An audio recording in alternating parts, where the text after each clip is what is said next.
Thank you, Lady Jane. Thank you, everyone, for joining us today. I'm Louise Lynch, the Provider Network and Authority Officer. Today, we'll be providing you information on the FY24 budget and process. This will include review of funding streams for our programs, discuss budget challenges, share the proposed budget for the board, and take a historical look at Integral Care's revenue and expenses. The live Q&A, chat, and reaction functions are unavailable during this webinar. You will be given a contact email at the end of the presentation to submit any questions you have or comments. Next slide, please. Integral Care was founded in 1967 and supports the health and well-being of adults, children living with mental illness, substance use disorders, and intellectual and developmental disabilities. We're one of 39 community mental health centers in Texas. We're governed by the Board of Trustees appointed by Central Health, City of Austin, and Travis County. Integral Care performs both authority and provider roles.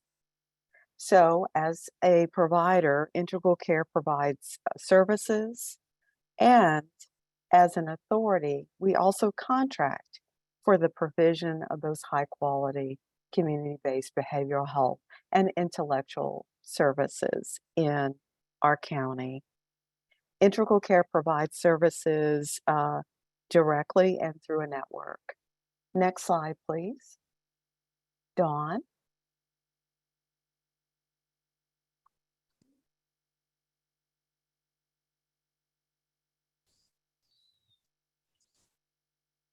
Oh, I'm sorry. This is my slide again. Thank you, Dawn. I was going to read it. That's all right. Integral Care is not a taxing authority and receives funding from federal, state, and local contracts, as well as fee-for-service and private grants. Each funding source has specific requirements on how that funding can be used, and it has limited flexibility on how we're able to spend those dollars. So for an example, if we have a cost reimbursement programs or funds, which crosses across most of these funding sources, it funds specific staff and expenses and service objectives. These funds cannot be used for any other programs. Now, Dawn.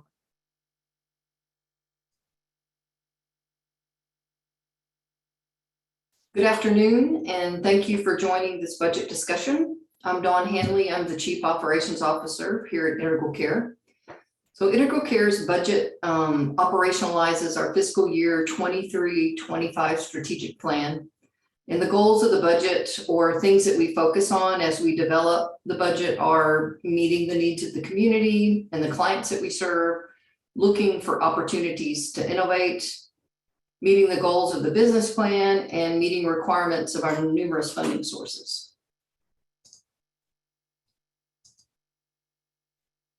There's been a significant change in a key funding stream for our organization. The change involves a transition from the 1115 Medicaid waiver to a directed payment program and charity care program.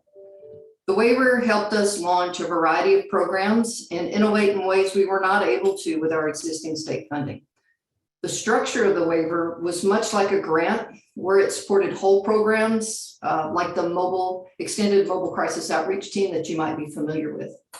However, the transition to the new funding model will no longer support whole programs like a grant, but will instead focus on units of specific services within programs that are delivered across our system of care. These dollars come from a shared fund that's accessed by all Texas local mental health authorities, with different requirements, less flexibility than we've experienced previously with waiver funds. Currently, our expanded mobile crisis outreach team is funded through city and county dollars, so it's not directly impacted by this payment methodology. Thank you. Louise? So changes in the payment system as well as, yes, there we are. Changes in the payment system as well as economic and internal factors will impact our FY24 budget. This means that Integral Care will be operating with less money than we did last year. There will be, however, no impact on our contracts with the City of Austin, Travis County, Central Health, or Downtown Community Court. The changes in the federal and state payment systems are affecting all Texas local health authorities, but in different ways. Next slide, please.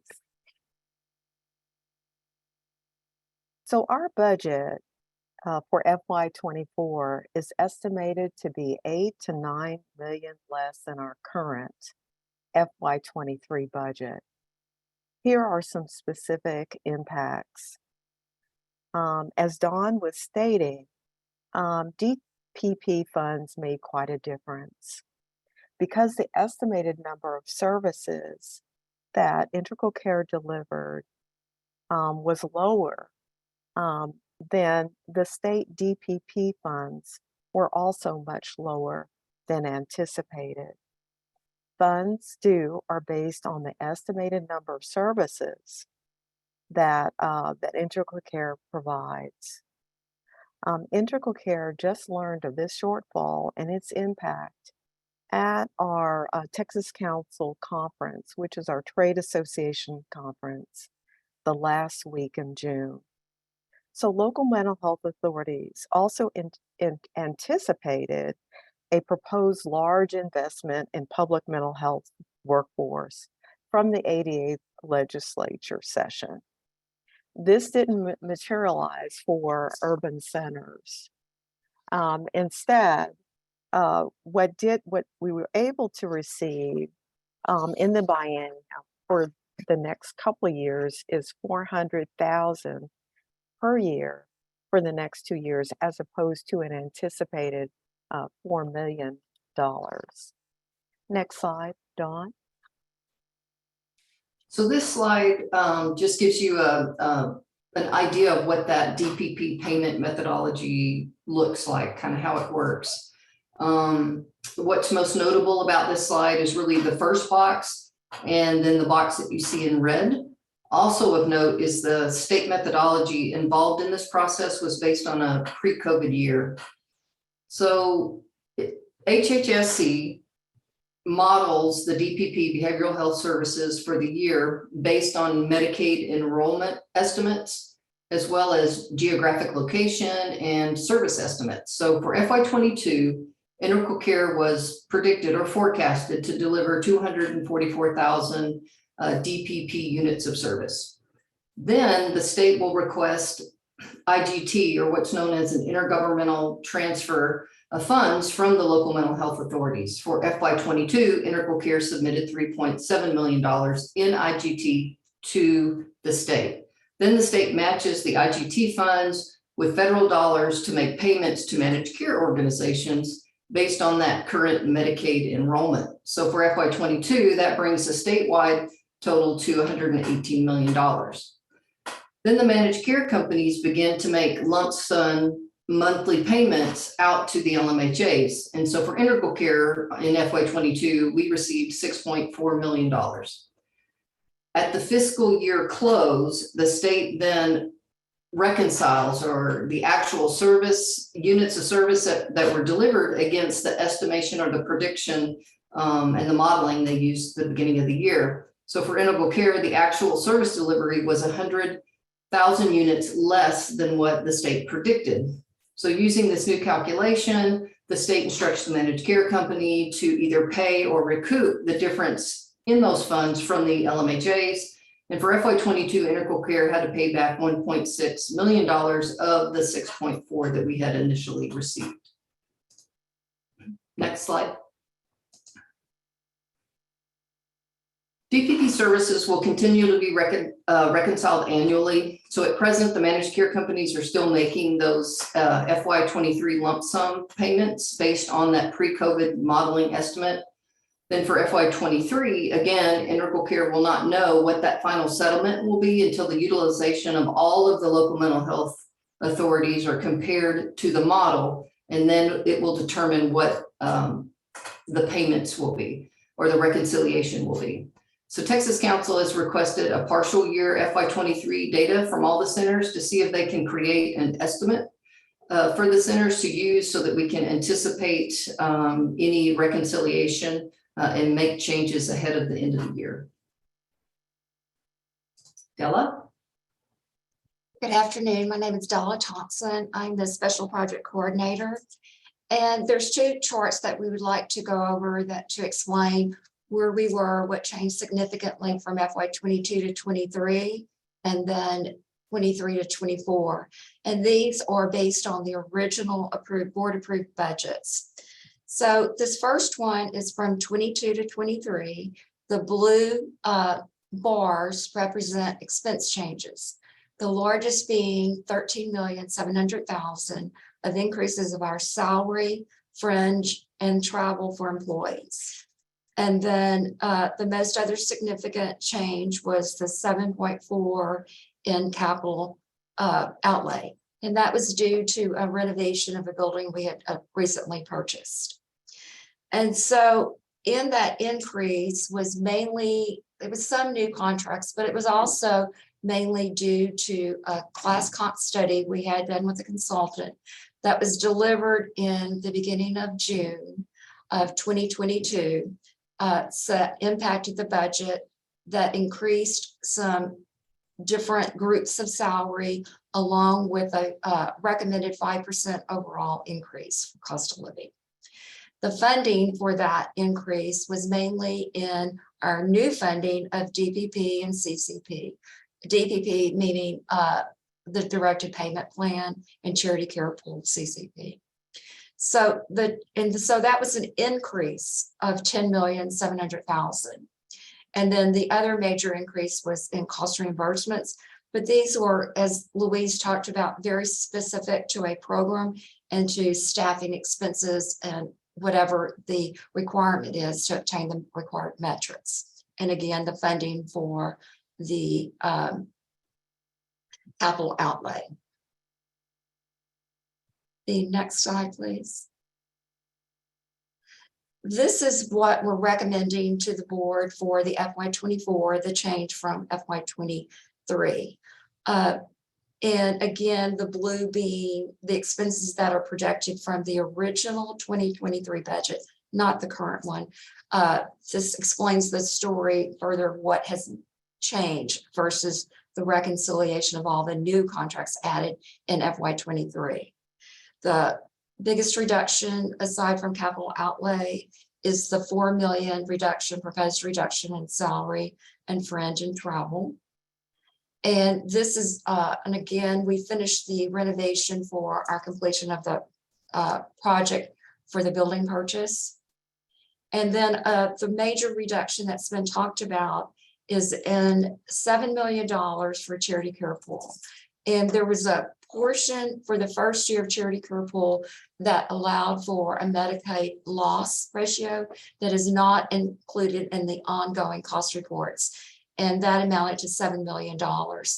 And then the DPP is a reduction in projected earnings based on the modeling that the state has provided. Also, not very many changes into the modeling going into FY24. They anticipate that will change for FY25.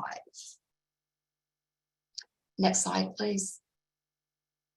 And this is the proposed budget for charts for revenue and expense. The total budget that we're proposing is 1.315.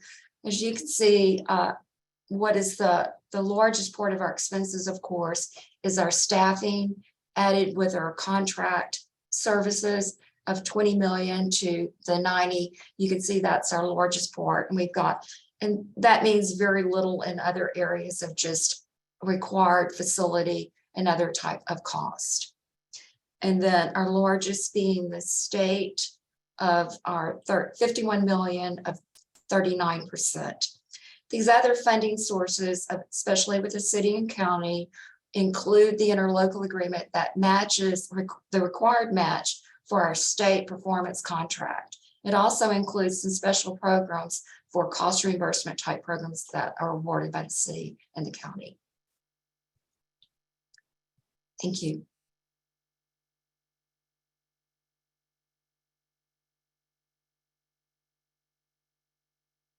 Good afternoon. My name is Rodney Gwen, Director of Human Resources. In order to maintain fiscal responsibility and to balance the budget, Integral Care has had to make some very difficult decisions. Some of these decisions include some reorganizations and a reduction in both administration and program positions. These include both field and open positions. Fewer than 5% of field full-time equivalents are planned to be affected. There are a number of vacant positions that have been eliminated. Some impacted employees will be eligible for other open integral care positions. Positions affected were identified by reduction were based on revenue streams.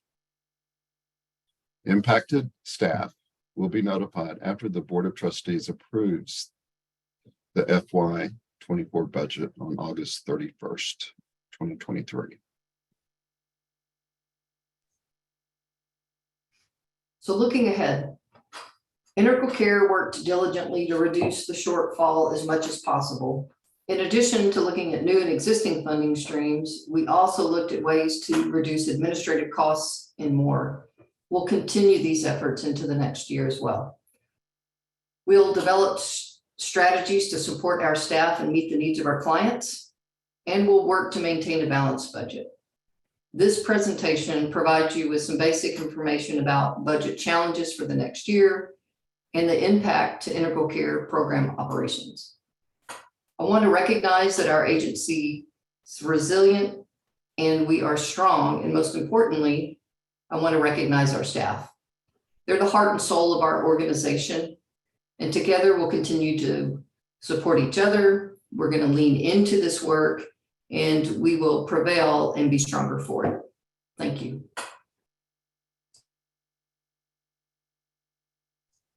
David?